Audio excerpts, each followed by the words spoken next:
रामपुर नामक गांव में एक चूड़ी बेचने वाला रहता था। उसका नाम भीमा था। उसके परिवार में उसकी पत्नी कुसुम और उनके 2 बच्चे माया और मुकुल रहते थे। भीमा और कुसुम दोनों मिलकर चूड़ियां बनाया करते थे। भीमा बाजार में उन चूड़ियों को बेचकर अपना और अपने परिवार का गुजारा करता था। भीमा का परिवार बहुत ही गरीब था। वो जैसे तैसे करके अपने परिवार का गुजारा कर रहा था। रोज की तरह जब एक दिन भीमा चूड़ी बेचने गया तो उस दिन उसकी बिल्कुल भी कमाई नहीं हुई थी, जिसकी वजह से भीमा बेहद दुखी हुआ। आज तो कोई भी चूड़ी खरीदने नहीं आ रहा। लगता है आज खाली हाथ ही घर जाना पड़ेगा। भीमा अपनी चूड़ियों का टोकरा उठाता है और घर जाने लगता है। दोपहर का समय था और बहुत तेज धूप पड़ रही थी। ऊपर से चूड़ी बेचते बेचते भीमा काफी थक भी गया था। भीमा से इतनी धूप में बिल्कुल चला नहीं जा रहा था, तो उसने सोचा क्यों न थोड़ी देर आराम कर लिया जाए। आज तो मैं बहुत ही थक गया हूँ और ऊपर से इतनी तेज धूप मुझसे बर्दाश्त ही नहीं हो रही। तभी भीमा को एक अच्छा खासा घना पेड़ दिखता है। हाँ? अरे वाह, इतना बड़ा पेड़ है। चलो थोड़ी देर इसी पेड़ के नीचे आराम कर लेता हूँ। भीमा अपनी चूड़ियों की टोकरी पेड़ के नीचे रख देता है और खुद भी वहीं उस टोकरी के पास लेट जाता है। जिस पेड़ के नीचे भीमा आराम कर रहा होता है वहां एक पीपल का पेड़ होता है। जिस पीपल के पेड़ पर एक चुड़ैल रहती थी। वो चुड़ैल बेहद डरावनी और भयानक थी। भीमा लेटे लेटे बस ऊपर देखता रहता है। आज तो मेरी बिल्कुल भी कमाई नहीं हुई। मैं घर जाकर कुसुम को पैसे कहाँ से दूंगा? वो तो बहुत नाराज होगी, पर मैं भी क्या करूं? अभी कोई त्योहार भी तो नहीं आ रहा जो औरतें चूड़ियां खरीदने आए। हाँ, अब तो जब तक कोई त्योहार नहीं आता तब तक ऐसे ही रहने वाला है। समझ नहीं आ रहा मैं घर का खर्च कैसे चलाऊंगा। भीमा के मन में बस यही सब बातें चल रही होती हैं और तभी वहां ठंडी ठंडी हवा चलने लगती है। भीमा की आंख कब लग जाती है उसे पता ही नहीं चलता और वो गहरी नींद में सो जाता है। पीपल के पेड़ पर बैठी हुई चुड़ैल भीमा की सारी बातें सुन रही होती है। वो भीमा को बड़े प्यार से देख रही होती है और उसे भीमा पर बहुत दया आती है। अरे, ये आदमी तो बहुत परेशान दिखाई दे रहा है। बेचारा कितना थका हुआ है कि पल भर में सो गया। तभी चुड़ैल की नजर भीमा की टोकरी पर पड़ती है। वाह, कितनी सुंदर सुंदर चूड़ियां हैं। इस आदमी की पत्नी तो कितनी खुश नसीब है। वो तो रोज नई नई चूड़ियां पहनती होगी। इतनी सुंदर चूड़ियां देखकर चुड़ैल का भी मन चूड़ियां पहनने का करने लगता है और वो पेड़ से उतरकर टोकरी के पास बैठ जाती है। चुड़ैल टोकरी से चूड़ियां निकाल निकाल कर पहनने लगती है। कितनी सुंदर चूड़ियां हैं, फिर भी इसकी चूड़ियां कोई नहीं खरीदता। अजीब बात है, कितने सुंदर सुंदर रंग हैं। अरे, ये लाल वाली चूड़ियां तो बहुत ही सुंदर है और ये नीली, ये तो इससे भी ज्यादा सुंदर। समझ ही नहीं आ रहा कि कौन सी सबसे सुंदर है। क्यों ना मैं एक काम करूं, मैं इस आदमी के साथ इसके घर ही चली जाती हूँ।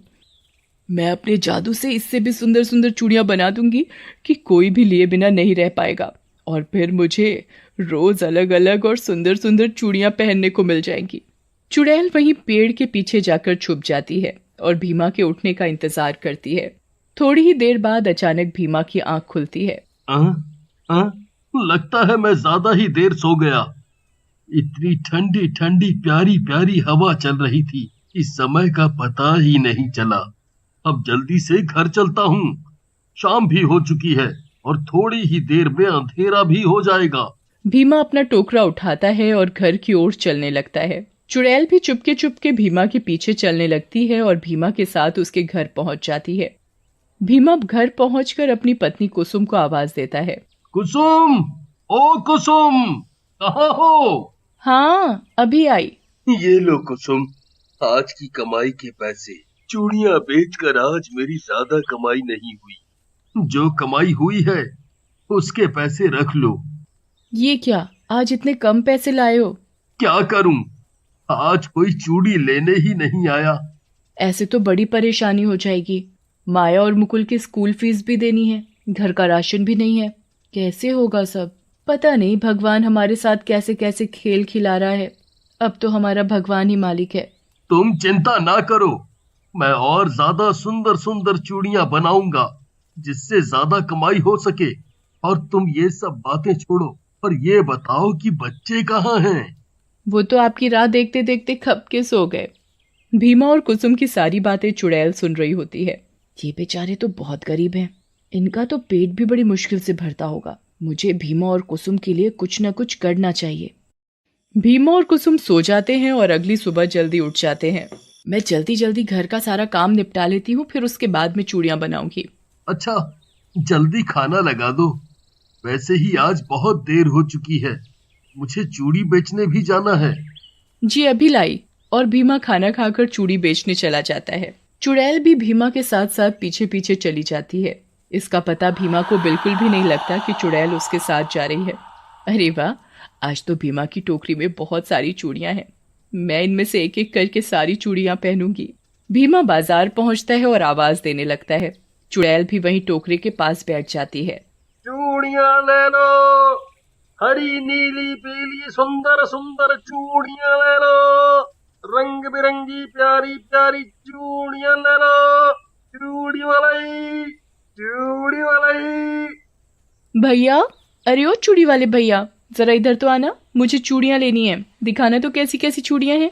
अभी आया बहन जी। ये देखो, लाल लाल चूड़ियां कितनी सुंदर है ना। बहन जी, आपकी गोरी गोरी कलाई पर बहुत सुंदर लगेंगी। बताओ, कितने दर्जन दे दूं? अरे नहीं भैया, मुझे ये हरी वाली चूड़ियां तो दिखाना। अभी दिखाता हूँ बहन जी। ये देखो, हरी हरी हरियाली चूड़ियां है ना सुंदर। हाँ ठीक है, पर ज्यादा सुंदर नहीं है। और भी सुंदर सुंदर चूड़ियां हैं। आप ये नीली वाली ले लो। आपकी गोरे गोरे हाथों में बहुत ही सुंदर लगेंगी। नहीं नहीं, मुझे ये हरी वाली दे दो। भैया आप ना थोड़ी और अच्छी चूड़ियां लाए करो, जो देखते ही पसंद आ जाए। जी बहन जी। अच्छा, ये लीजिए आपकी चूड़ियां। कितने पैसे हुए? जी, 50 रुपए। औरत भीमा को पैसे देती है। मैं अच्छी अच्छी चूड़ियां कैसे बनाऊं? सब लोग डिजाइन वाली चूड़ियां मांगने लगे हैं। अच्छा, तो अब सबको और सुंदर चूड़ियां चाहिए। चूड़ी वाले, चूड़ियां ले लो, सुंदर सुंदर चूड़ियां ले लो, रंग बिरंगी प्यारी प्यारी चूड़ियां ले लो। चूड़ी वाले, चूड़ी वाले। तभी कुछ और औरतें चूड़ियां खरीदने आती हैं, पर उन औरतों को चूड़ियां पसंद नहीं आती। भैया चूड़ियां अच्छी नहीं हैं, ये सभी तो पुराने डिजाइन की हैं। ले लो बहन जी, सस्ते में दे दूंगा। नहीं नहीं, हमें नहीं लेनी। कोई भी उसकी चूड़ी नहीं खरीदता और भीमा की कोई कमाई नहीं हो पाती और भीमा बहुत दुखी होता है। मैं कुसुम को आज भी ज्यादा पैसे नहीं दे पाऊंगा। राम जी, कुछ तो करो, कुछ तो करो। शाम हो जाती है और भीमा अपने घर की ओर चल देता है और घर पहुंचकर कुसुम को आवाज देता है। कुसुम, कुसुम। अरे बाबा, आ रही हूँ। इतना शोर क्यों मचा रहे हो? ये लो, आज की कमाई।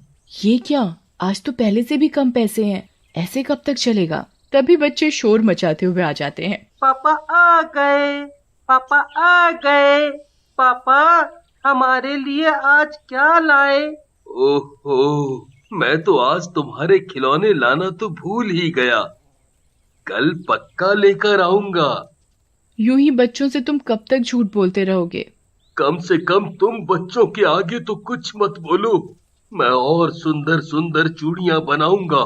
सब कुछ सही हो जाएगा। हाँ, सब कुछ सही हो जाएगा। चुड़ैल भीमा और कुसुम की सारी बातें सुन रही थी। क्यों ना मैं सुंदर सुंदर चूड़ियां बना दूं, जिससे भीमा, कुसुम और बच्चों को पैसों की दिक्कत ना हो सके। ये काम मैं आधी रात में ही कर दूंगी।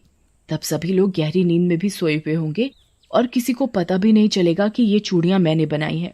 आधी रात में चुड़ैल बहुत ही सुंदर सुंदर चूड़ियां बनाने लगती है और वो बहुत ही सुंदर चूड़ियां बनाकर चुपचाप रख देती है।